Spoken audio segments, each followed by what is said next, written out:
Hello everyone, welcome to my channel Shivam's healthy ফুডে। আশা করি সবাই ভালো আছেন, আমরাও ভালো আছি। তো আজ একটি নতুন ফুড ব্লগ শুরু করতে যাচ্ছি, আশা করি সবার ভালো লাগবে। আমি এতে সবজি নিয়েছি, গাজর, পেঁপে এবং পুঁই শাক।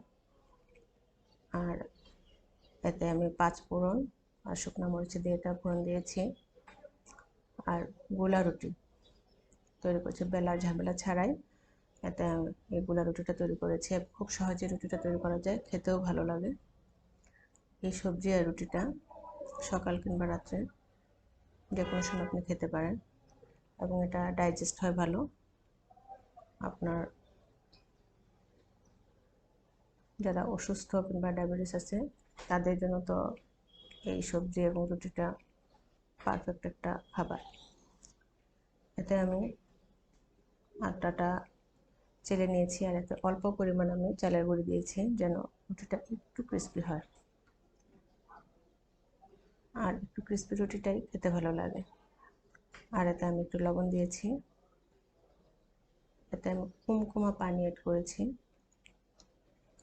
এই গোলা রুটিটা তৈরি করতে গেলে আপনার ঠান্ডা পানি ইউজ করবেন না, অবশ্যই একটু কুসুম গরম পানি দেবেন, তাহলে রুটির যে ব্যাটারটা সেটা আপনার একটু স্মুথ হয়। অনেক সময় ছেড়ে ছেড়ে যায়, এরকম অবস্থা হয়। গোলা রুটি তৈরি করতে গেলে এটা হবে না, আর রুটিটাও হবেও সুন্দরভাবে, খেতেও ভালো লাগবে।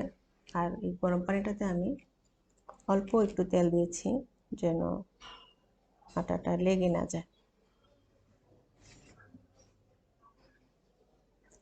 আমি সবজিগুলো কিপ করে কেটে নিয়েছি।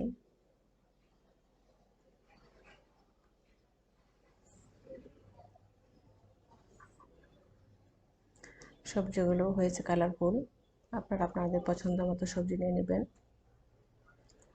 আর এতে আমি শুকনো মরিচ, তেজপাতা, সবজি রান্না করতে গেলে অবশ্যই আপনি তেজপাতা ইউজ করবেন, কারণ তেজপাতাটা সবজিতে খুব ভালো যায়। আর এতে আমি 5 ফোড়ন দিয়েছি, একটু আদা ক্রাশ করে দেব আর একটু রসুন ক্রাশ করে দেব, পেঁয়াজ কুচি। যেহেতু 5 ফোড়ন দিয়েছি তাই এতে আমি পেঁয়াজটা অল্প দিয়েছি, মানে 5 ফোড়নের যে ফ্লেভারটা সেটাই থেকে যাবে সবজিতে। আর অল্প একটু হলুদ ইউজ করেছি। আপনারা চাইলে সাদা সবজিও করতে পারেন, হলুদটা স্কিপ করতে পারেন।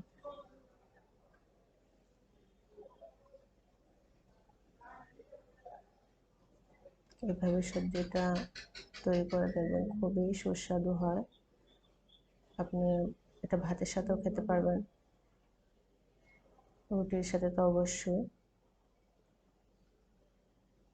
আর এভাবে গোলা রুটিটাও তৈরি করলে আপনার খেতে খুবই মজা, ভালো লাগে।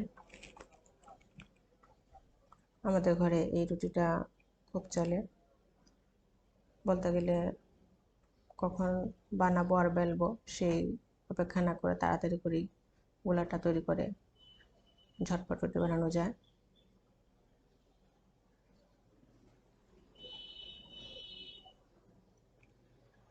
আর এতে আমি সবজিগুলো এখন অ্যাড করে দিলাম। এই সবজিতে আপনারা অবশ্যই আদার ক্রাশটা দিবেন, নয়তো বা সবজির যে একটাই মানে ফ্লেভার সেটা আসবে না। আদা ক্রাশটা অবশ্যই দিবেন।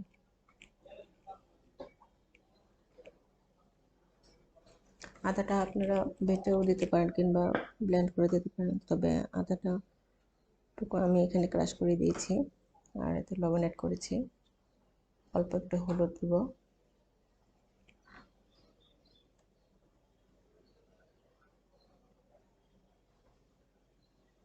এটা আপনার খুব তাড়াতাড়ি ঝটপট একটা কিছু করতে গেলে এইভাবে করা যায়। আর এতে যে স্বাদ মিশালি একটা রাঁধুনি, এই প্রথম এটা আমি ইউজ করেছি। আমি দোকানে গিয়েছি, বলছে যেটা নিতে পারেন এই সবজিতে দিলে সবজিটা টেস্ট হয়। আমি দেখলাম যে ভালোই লেগেছে সবজিটা খেতে। এটা আপনারাও ট্রাই করতে পারেন। আপনারা চাইলে এতে অন্য কোনো আর কোনো কিছু না দিয়ে, হলুদ না দিয়ে, শুধু 5 ফোড়ন দিয়ে আদা ক্রাশ দিয়ে এই স্বাদ মিশালিটা অ্যাড করে দিতে পারেন। সবজির একটা সুন্দর ফ্লেভার এসেছে।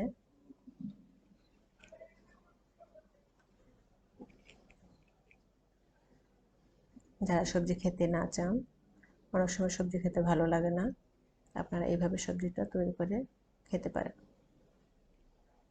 আর সবজি তো একটা ফাইবার সমৃদ্ধ খাবার, সবজিটা সবার জন্য উপকারী এবং খাওয়া উচিত সবার এই সবজিটা। আর এতে আমি কোনো পানি অ্যাড করিনি, সবজি থেকে যে পানিটা বের হয়েছে সেই পানি দিয়েই এটা সেদ্ধ হয়েছে।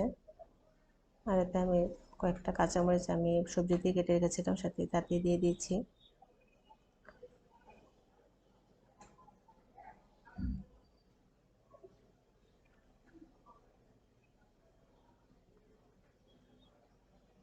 এই ফুলটা খুব ভালো লাগে, আশা করি আপনাদের কাছেও ভালো লাগবে এই ফুলটা। পিঙ্ক কালার, এই হলো আমার সবজি। সুন্দর একটা স্মেল বের হয়েছে, কালারটাও সুন্দর হয়েছে।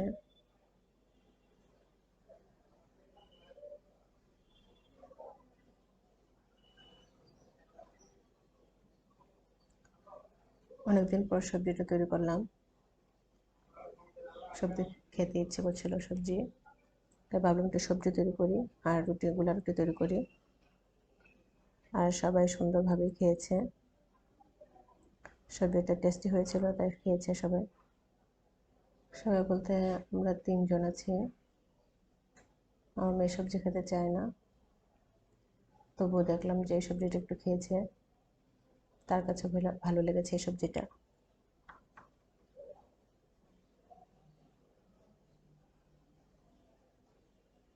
আপনারা অবশ্যই এটা ট্রাই করবেন।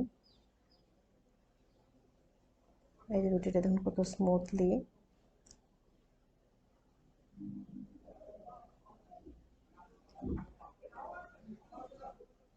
এই রুটিটা আপনি যদি সারাদিনও ঘরে থাকে বানিয়ে রেখে দেন তবু এটা আপনার শক্ত হবে না। এটা একটা টিপস আপনাদের, এই রুটিটা আপনি ইচ্ছা করলে বানিয়ে রেখে দিতে পারেন, সকালে কিংবা রাতে যদি খেতে চান ঠান্ডা করে এটা রেখে দিতে পারেন। তো আমার এই রেসিপিটি যদি আপনাদের ভালো লেগে থাকে